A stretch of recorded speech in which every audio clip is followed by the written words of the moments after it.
Fala pessoal, tudo bem? Mais um vídeo saindo para o canal e a última semana do mês de novembro foi marcada por muitas oscilações e turbulência no mercado de renda fixa brasileiro. Inclusive, no dia 29 de novembro, sexta-feira de Black Friday, a gente teve taxas do Tesouro Direto batendo recordes históricos e sendo negociados no Tesouro IPCA 2029 a incríveis IPCA mais 7,37%, conforme vocês podem ver por esse print das taxas praticadas nos títulos do Tesouro Direto que eu enviei para os meus alunos do treinamento Mapa do Tesouro, assim que eu detectei essas taxas na sexta-feira, dia 29 de novembro, pela manhã. E sem sombra de dúvidas, taxas como as atuais são taxas que não eram vistas desde o ano de 2016 e quem souber investir em títulos do Tesouro Direto agora e tiver paciência para, no curto prazo, suportar turbulências, inclusive marcação ao mercado negativa, sem sombra de dúvida, vai colher bons frutos pela frente. E no vídeo de hoje eu quero te explicar o porquê que isso está acontecendo, porquê que as taxas do Tesouro Direto chegaram a incríveis patamares de IPCA mais 7,37%, se de fato há chance dessas taxas subirem mais ainda ou elas não vão ter mais força para performar acima disso, e mais, o que fazer num momento como esse, quais tipos de títulos a gente deve investir, quais são os prognósticos para o futuro de curto, médio e longo prazo para as aplicações em Tesouro Direto. Se você quiser saber tudo isso e mais, fique nesse vídeo, assista até o fim e não deixe de dar um like, de curtir esse vídeo e de se inscrever no canal caso você ainda não seja inscrito para sempre receber notificações de vídeos novos por aí. Mas antes de partir para esse conteúdo, queria lembrar vocês que eu tenho um grupo no WhatsApp gratuito que você pode então me acompanhar por lá, por onde eu compartilho análises de mercado, dicas de investimento. E se você então quiser ter um ponto de contato a mais comigo para aprender a investir e saber fazer as melhores escolhas para multiplicar o seu dinheiro com segurança e eficiência, entre no meu grupo do WhatsApp Conteúdos da Sofia Abreu pelo link que vai ficar aqui embaixo na descrição desse vídeo. E pessoal, é o seguinte, na sexta-feira, dia 29 de novembro, foi sexta-feira de Black Friday, a gente chegou a ter recordes de taxas no Tesouro IPCA, sendo negociado no Tesouro IPCA 2029 a IPCA mais 7,37%. E nos títulos pré-fixados, a gente chegou a ter o prefixado 2031 sendo negociados a 14,31%.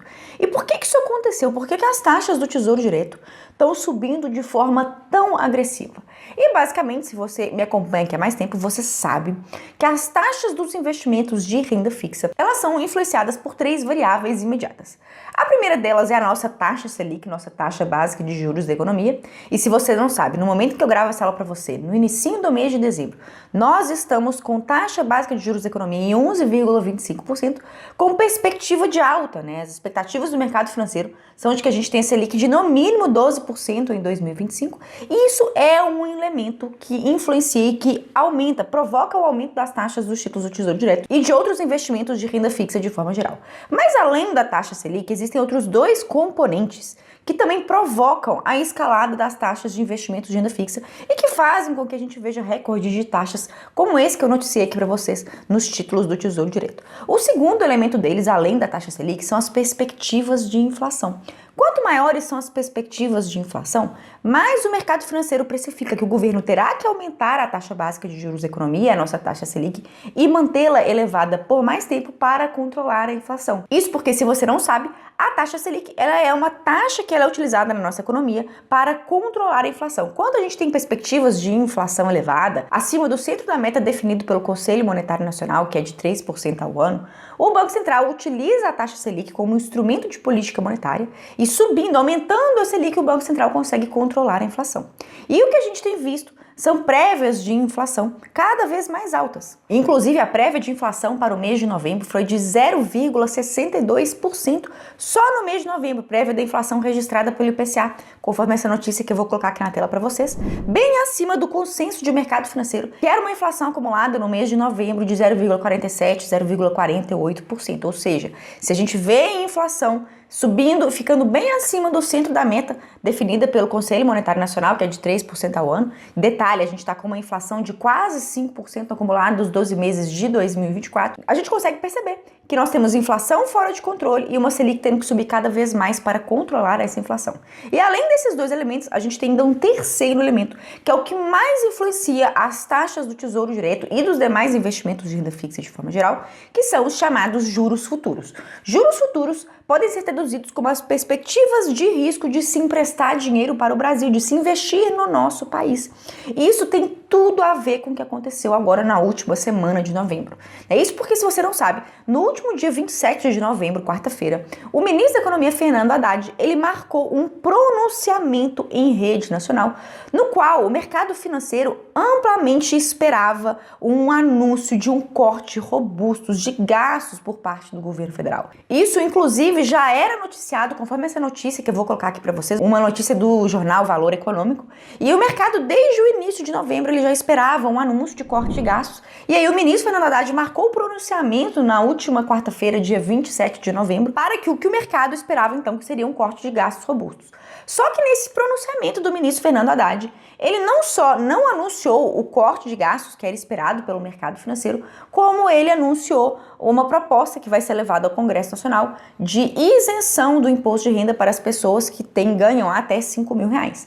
E pensando por esse lado da proposta de isenção de imposto de renda para quem ganha até R$5.000, né, do ponto de vista de justiça tributária, isso nada mais é do que justo, porque o aumento da tabela de imposto de renda para isentar quem ganha até R$5.000, sem sombra de dúvidas, isso corrige uma injustiça fiscal que vem sendo feita no Brasil, com os anos e anos a fios que nós temos de tabela de imposto de renda sem reajuste pela inflação, de forma que hoje quase que todos os trabalhadores pagam o imposto de renda, e aí o ministro veio com essa proposta, que é uma proposta extremamente bem-vinda de reajuste da tabela de imposto de renda. Só que perceba que essa notícia, ela caiu como uma bomba sobre o mercado financeiro. Não porque o mercado financeiro é malvadão, porque o mercado financeiro não quer ver as pessoas se beneficiarem de isenção de imposto de renda, como muitos veículos de notícia, né, espalharam por aí. Pessoal, o mercado financeiro, ele não é uma pessoa com sentimentos, não. Ele simplesmente vai agir com base na relação de risco de se emprestar dinheiro para o emissor. Então, por mais que a ideia de elevar a alíquota de isenção de imposto de renda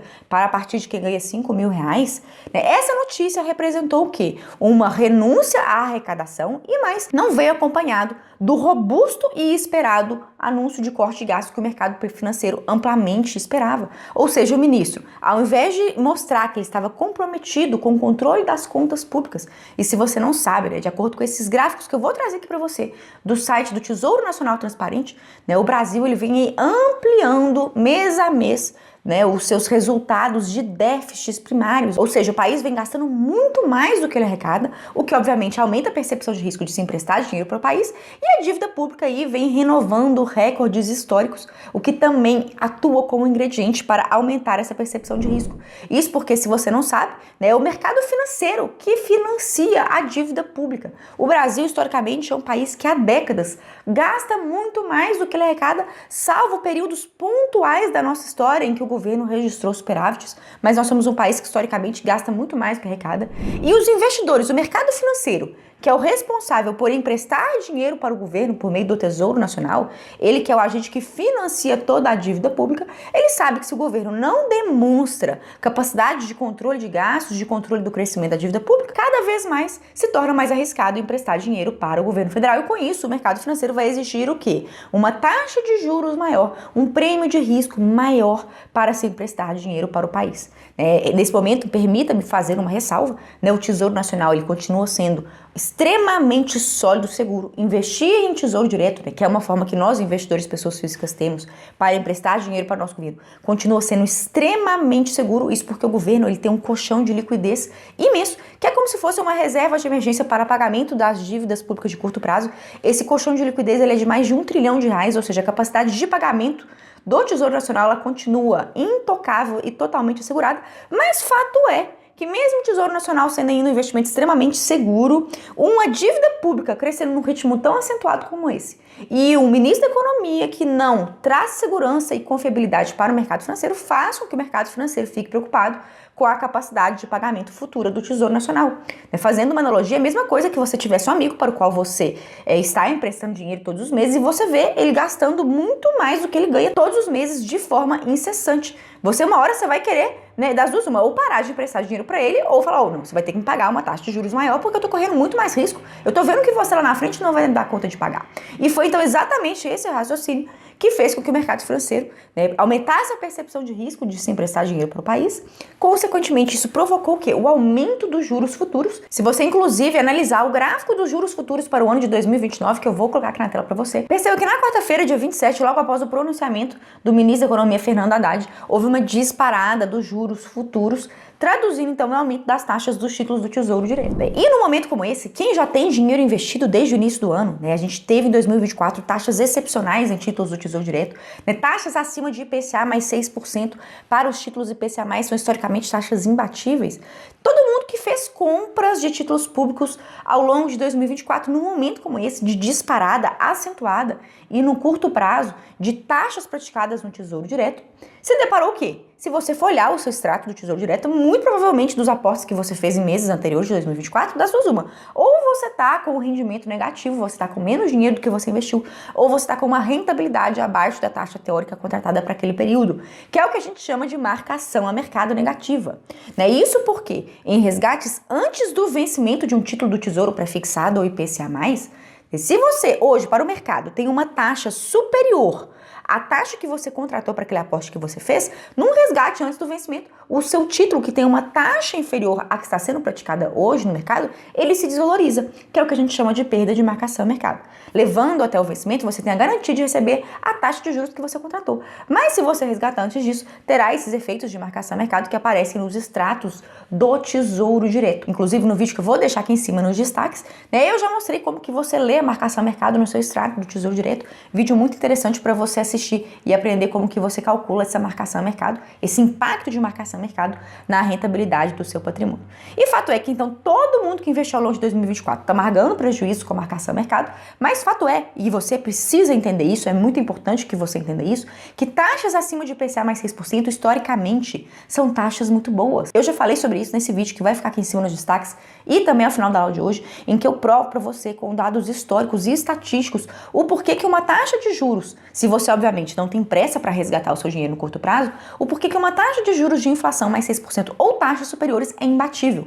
Isso bate a rentabilidade média da nossa bolsa de valores, isso bate a rentabilidade da nossa taxa Selic ou de 100% do CDI, ou seja, ainda que a gente tenha uma imprevisibilidade muito grande no curto prazo, você esteja perdendo para marcação a mercado nos seus investimentos que você já fez, sem sombra de dúvidas. Uma taxa como a gente está vendo hoje, né, de IPCA mais 7% ou mais, é um recorde histórico que não era visto desde 2016. E se você tem algum dinheiro aí que você não tem pressa para resgatar no curto prazo, pode deixar investido no horizonte temporal de 2 a 3 anos ou até mesmo levar até o vencimento do título do Tesouro Direto, como é o caso do IPCA 2029 ou IPCA 2035, que estão com taxas excelentes, sem sombra de dúvida, é um investimento que você vai fazer e que vai multiplicar o seu dinheiro com o investimento mais seguro que a gente tem, que é o Tesouro Direto, né, e de uma forma extremamente previsível. Porque, levando até o vencimento, a gente tem o quê? A garantia de receber a taxa anual de juros contratada e no futuro, né, caso a gente tenha uma mudança na política de endividamento do governo, na política de gastos, nós vamos conseguir ver o quê? Uma redução brusca nas taxas do Tesouro Direto, muito parecida como aconteceu após 2016. Se você analisar aqui junto comigo o histórico das taxas praticadas no Tesouro IPCA 2035, vou colocar aqui na tela para você esse histórico, veja junto comigo que em 2016 nós tivemos uma situação fiscal no país muito delicada e muito parecida com o que a gente está vendo agora. A gente chegou, inclusive, em 2016, ter taxas de IPCA mais 7,8% para o Tesouro IPCA 2035. Depois disso, a gente teve, né, uma assunção de uma política governamental compromissada com o controle de gastos. A gente teve a aprovação do teto de gastos. E olha para vocês verem até que ponto as taxas chegaram a ser praticadas nesse mesmo título, IPCA mais 3,19. Então, quem soube ter paciência e tranquilidade para investir quando as taxas chegaram no seu pico em 2016, depois colheu excelentes ganhos de marcação a mercado ao longo de 2019 e 2020. E a gente pode futuramente ter um cenário muito parecido com esse. A primeira parte dessa novela já está se repetindo, com taxas extremamente elevadas nos títulos do Tesouro IPCA, com taxas aí sendo negociadas a mais de 7%. E se no futuro a gente tiver uma mudança de política governamental que vai então ser mais compromissada com o controle de gastos e do endividamento do país. Sem sombra de dúvidas, essa é a chave do que a gente precisa para ver as taxas caírem de uma forma consistente e com isso você ter excelentes ganhos em resgates antes do vencimento. E mais, se nada disso acontecer, com o Tesouro Direto você tem o quê? A garantia de, levando o título até o seu vencimento, receber exatamente a taxa anual de retorno contratada, que nos patamares atuais são taxas excepcionalmente boas. Então perceba que a gente está num momento, numa oportunidade histórica de se investir em Tesouro Direto. Se você investiu com taxas acima de IPCA mais 6% e está perdendo com a marcação mercado, não se preocupe. Historicamente ainda são taxas muito boas. E se você levar até o vencimento, vai ter uma excelente rentabilidade para o seu dinheiro. E se futuramente a gente conseguir ver um horizonte positivo melhor do que atual para o controle de gastos, né, e a política fiscal do governo, aí sim nós poderemos até mesmo utilizar de um ganho de marcação mercado numa saída antes do vencimento, né, porque as taxas acima de IPCA mais 6%, como eu já provei nesse vídeo que vai ficar aqui agora ao final da aula de hoje, são historicamente muito bons. Então, se você tiver disponibilidade para investir em Tesouro Direto, se você tiver tempo, paciência para deixar o seu dinheiro aplicado sem perspectiva de resgatar no curto prazo, sem sombra de dúvida, é uma excelente opção. Investir em títulos, principalmente os títulos do Tesouro e IPCA+. Né? Isso porque os títulos pré-fixados, apesar de estarem com taxas historicamente muito boas, a gente ainda não sabe até quando a Selic vai subir. Temos, inclusive, agentes financeiros precificando que a Selic pode subir até mais de 14% em 2025, conforme essa notícia que eu vou deixar aqui para vocês. Então, por enquanto, por mais que as taxas dos pré-fixados estejam boas, ainda é momento de se expor a pré-fixados com cautela, né? Fazendo aportes majoritários em renda fixa ou pós-fixada, que é aquela que acompanha a taxa Selic, ou um percentual do CDI, ou atrelada à inflação. E essa é a análise que eu queria trazer hoje para vocês. Espero que vocês tenham gostado do conteúdo. Qualquer dúvida, qualquer observação, deixa para mim aqui nos comentários. Por hoje é isso e até a próxima.